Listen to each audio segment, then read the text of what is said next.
My name is Martha. I work the closing shift at a small dive bar in the quieter part of my town. The place is right off the highway, but the parking lot also has a back entrance that's available to the general town. It's nothing fancy, just a dimly lit spot where the regulars know each other by name, and the jukebox has been playing the same rotation of classic rock for years. Most of our customers are locals, truckers passing through, and the occasional lost tourist looking for a stiff drink. I like it, though. The routine is predictable, the tips are surprisingly decent, and I've learned how to handle the usual bar crowd. The talkers, the flirters, the quiet drinkers, and the ones who just want to be left alone. Weekends are obviously a lot more hectic, but the thing about working during the week is that I'm expected to work my night shifts alone. I don't even get a bar back to pop in now and again. Yeah, it's obviously easier work and slower during the week, but I miss the company of my coworkers. I tend to be pretty vigilant during my shifts because we do get the occasional bar fight, considering the kinds of crowds we attract. That's why I clocked the guy immediately. It was sometime after 1 a.m. on a Tuesday when he walked in. If I had to guess, I'd say he was in his late 40s, but he was extremely clean-cut and well-groomed. Not the kind of look you'd expect from a guy his age in an area like this. He was wearing a black turtleneck underneath a black trench coat. Definitely well-dressed, but casual about it. I'm not sure how to explain it, but he had this aura of sophistication about him that made you think of money. Real money, not the loud, look-at-me kind. He glanced around slowly before walking swiftly over to the bar and taking a seat. I also remember him having oddly good posture, but that's neither here nor there. When I walked over, he glanced at the bottles behind me and ordered something top shelf without hesitation. As I was pouring his drink, he asked me if I liked working here, a smile on his face. It was a normal enough question, so I answered him honestly. I told him, yeah, and smiled back. I then made a joke about being a bartender or something. I wish I could say I got a creepy vibe from him, but that's not the energy he was giving off. He genuinely seemed like a stand-up guy, kind of like the single dad at his kid's baseball game that gives the whole team a high five. He chatted with me for a bit, which I didn't mind since the bar was pretty quiet at that point. Eventually, he asked me if I ever thought about doing something bigger, which I admit was somewhat bizarre. Again, though, not a totally creepy question given the nature of the situation. I gave him my standard bartender smile and told him I was happy for now. He nodded and sipped his drink, seemingly disappointed at my answer for reasons I didn't understand. After a long pause, he asked me what time I got off. Out of nowhere. That question surprised me. I hadn't picked up any kind of flirting from him whatsoever, so I was a little disappointed to discover that our conversation had just been another one of those. An empty attempt at getting my number.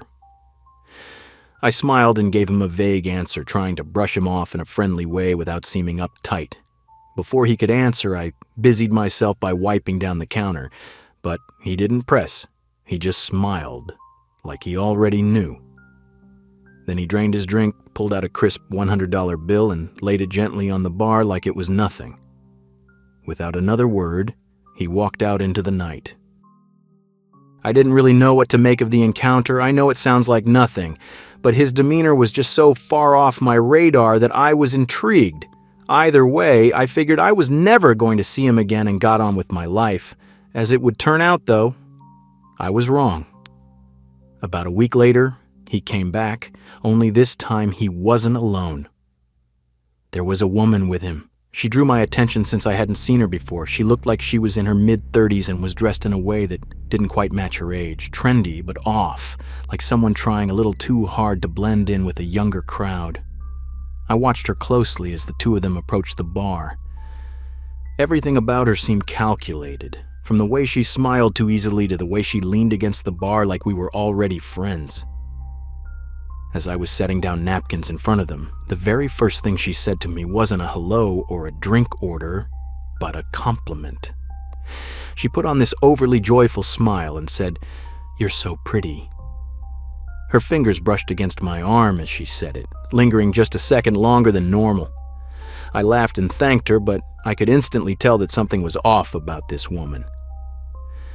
The man didn't speak, which I thought was also a little strange. given that he had been so talkative last time. They ordered drinks, and as I poured them, the questions came flooding in. The woman asked me how long I'd been working here, along with how old I was, and a bunch of other small talk questions like that. I answered in short, polite sentences, but I got the sense that this wasn't just small talk, she was studying me. At one point, she looked over at the man, and it seemed like they were communicating despite not speaking. Then she looked back at me and told me that she ran an exclusive event club. She leaned in a bit as she said it, lowering her voice as if to prevent another patron from overhearing. She told me that she's always looking for young, fun people for private parties, and that I'd make a killing 10 grand for a weekend. I let out a small forced laugh and told her it sounded too good to be true. She insisted that it was real, saying that a bunch of girls like me worked for them.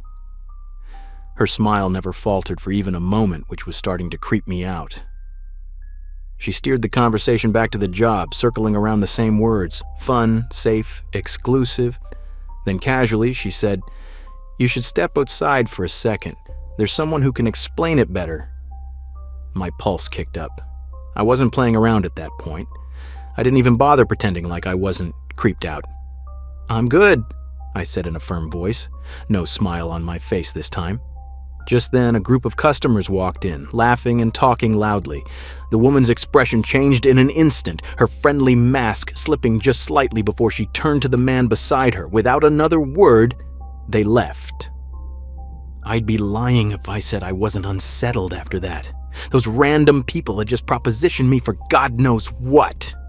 I told my coworkers and my boss about the situation, and we all agreed to keep an eye out should those people return. My boss assured me that he was always a 15-minute drive away should I need him, and the bar's security cameras were typically enough to deter any misbehavior. There wasn't really much I could do beyond that. It's not like those people had done anything illegal. I tried to push it out of my head. But a few nights later, after closing, I saw the car. It was parked across the street, engine off, just sitting there. I tried to tell myself it was nothing, but the feeling of being watched crawled over my skin like static. As I walked to my car, I kept my head down, my keys clutched tight in my hand. When I pulled out of the lot, I checked my mirrors. The car followed. It stayed back just enough to avoid suspicion, but every turn I made, it was still there. I took a random turn onto a side street and it followed. Another turn, still there. I started freaking out internally. I knew it was them. I forced myself to stay calm, to think. Then without hesitating, I navigated and pulled into the parking lot of a police station, gripping the wheel so tightly my knuckles practically turned white. The second I pulled in, the car sped off. Nothing happened after that for a while, but I knew it wasn't over, and it turned out I was right. It was a slow weekday shift, barely anyone coming in.